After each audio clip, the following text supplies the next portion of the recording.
Hello students of class 12 of Vidya Bhavan School. Hope you are all doing well. So today we will learn some part of monopoly in this video. Here I am going to discuss what is degree of monopoly. Degree of monopoly power. Okay. Now, as you know that the monopolist is a sole seller of a product. So I have already discussed in the class that he or she have a power to exploit the consumer to charge any price. Okay. So by monopoly power we actually mean the amount of discretion which a producer or the seller enjoys in regard to framing his price and output also, right? So actually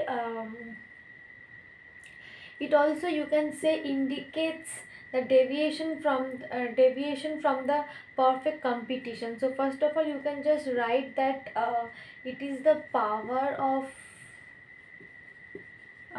discretion which a seller enjoys, which a seller enjoys for deciding his price or deciding his price and quantity also. Okay, right? Or in the other words you can say it also deviation, because why I am saying deviation from perfect competition, because in case of perfect competition we cannot charge any price, the seller cannot charge any price they want, right? So they have, because there are only many sellers in a perfect competition, they do not have that right. So uh, the perfect competition price will deviate and it will be much less than the monopoly. So we can say it also as deviation from the perfect competition. Now there is there is a measure called Lerner's measure is most important for measuring degree of monopoly. So Lerner's, we will learn about Lerner's measure of degree of monopoly. Okay, Lerner's measure of degree of monopoly.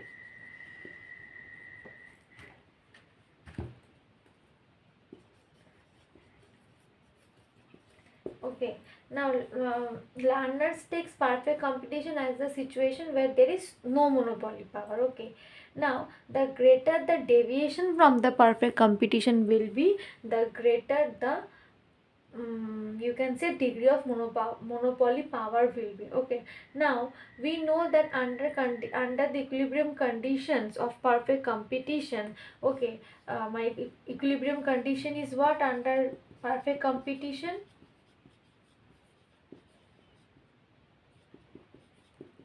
I'm just writing PC. Okay, perfect competition for now. So it is P is equals to, sorry, okay, let me write perfect competition only, otherwise you will get confused. So perfect competition is nothing but P equals to MC, right? We know this.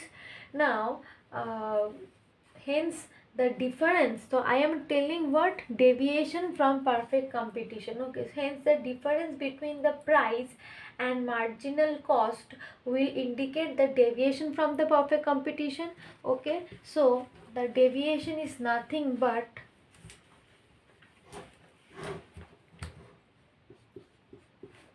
difference between price and MC will indicate nothing but deviation of deviation from perfect competition, deviation from perfect competition, right? Perfect competition. Okay, deviation from perfect competition. So what can I write? Okay, now the greater the difference between the price and the MC, okay, that is the marginal cost, the greater will be the deviation, okay, and the greater will be the monopoly power, okay, and the lesser the deviation, the lesser will be the monopoly power. So we can just write like this: greater the difference, okay, greater the deviation, and more will be the monopoly power, and vice versa.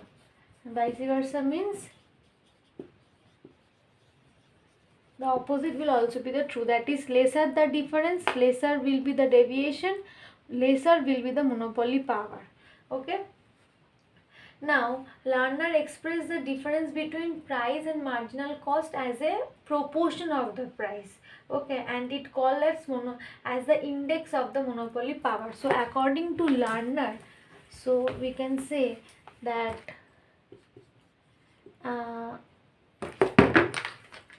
according to learner,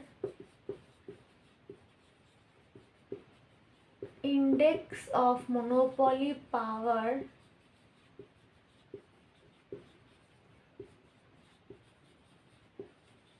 can be calculated by using the formula. What is the formula? P minus MC by P, okay, P minus MC by P, okay, P minus MC by P. So where P is the price, you already know, MC is marginal cost. Now you just notice one thing, what is my equilibrium condition? MR equals to MC for a monopolist, right?